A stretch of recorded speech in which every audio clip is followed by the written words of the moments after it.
So ayun guys, sagutin natin tong comment ni sir, no. Sabi niya wala na daw thrill yung journey ko sa pagiging milyonaryo kasi daw malaki na yung laman ko sa iba. Marami rin nagko-comment na mayaman na daw kami, ganyan, madali ko na daw may hit yan. So yung pinagbabasihan po kasi nila is dahil yung tatay ko meron ng negosyo.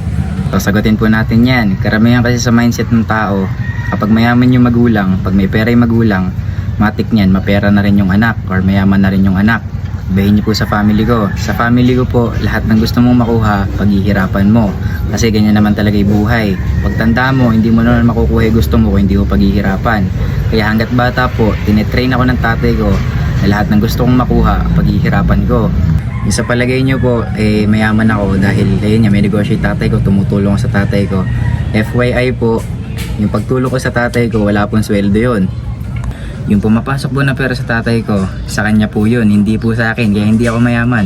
So bakit di nga ba ako nagpapasweldo? So ganito kasi logic yan guys, isipin nyo na lang, hindi mo naintindihan yung bahay, kuryente, tubig, pagkain, or anything na kailangan mo sa isang buong araw. So ano ba naman yung pagtatrabaho sa tatay ko ng 8 hours or mahigit kung kumbaga wala na akong intindihin sa buong araw. And parehas po kaming nakinabang ni daddy doon, pero yun nakatipid na siya sa labor. At the same time ako, natututo ako magnegosyo. Kumbaga na habang bata pa lang natututo na akong dumiskarte sa buhay and nababanat yung buto ko, di ba? And kung iniisip niyo naman po na meron akong daily allowance, wala po akong daily allowance. Nagkakapera lang po ulit ako kapag merong pasok.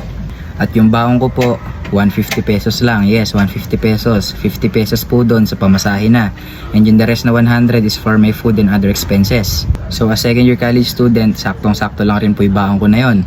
Kaya nag-i-start po ako mag-business ngayon. Kasi hanggat bata, gusto ko po magkaroon ng source of income. Wag po tayong umasa lagi sa hingi. Tatanda po tayo, hindi laging nakaasa tayo sa magulang. Mas maganda na bata pa lang, meron ka ng pinagkakakitaan. Kasi wala rin naman kasiguraduhan na pagka-graduate ko is meron na akong stable na trabaho. At about naman po sa equipment ko sa mga business, hindi rin po ito hingi sa magulang ko, hindi rin po ito hingi sa tatay ko. Inutang ko po yung mga ginagamit ko dito ngayon sa business ko. Kagaya nga po na sabi ko, pinalaki ako ng tatay ko na kailangan paghirapan namin yung gusto naming makuha. Kaya po lahat na ginagamit ko ngayon is utang sa tatay ko para po ma-pursue ko na mapalago yung business ko. Pati po yung cellphone na gamit ko ngayon, inutang ko po to sa tatay ko kasi good investment na rin po to. Para maganda po yung quality ng video ko and maganda rin po yung mapapanood nyo. So imbis na manghingi po ako na manghingi ng pera, ang hiningi ko po sa tatay ko is yung knowledge niya sa pagbibusiness. Kasi in the long run, ayun po yung magagamit ko. Aanhin ko po yung hiningi kong pera kung hindi naman ako sanay mag-handle, hindi ko sanay palaguin. So kaya ang hiningi ko po sa kanya yung know-how niya sa pagbibusiness kasi ayun po yung magagamit ko in the long run na magpapalago sa akin. Tsaka guys, million po yung pinag-uusapan dito, hindi po yung ganon kadaling hingin sa tatay ko. Siguro kung 1,000 meron pa po ako niyan, pero yung million, mahirap pong i-reach yan. Kaya hanggat bata po ako ngayon, nagpuprosige na ako sa buhay para after graduation or before graduation, may sarili na akong ipon and kaya ko nang buhayin yung sarili ko. So ayun lang guys, sana po malinawan kayo na hindi po ako mayaman.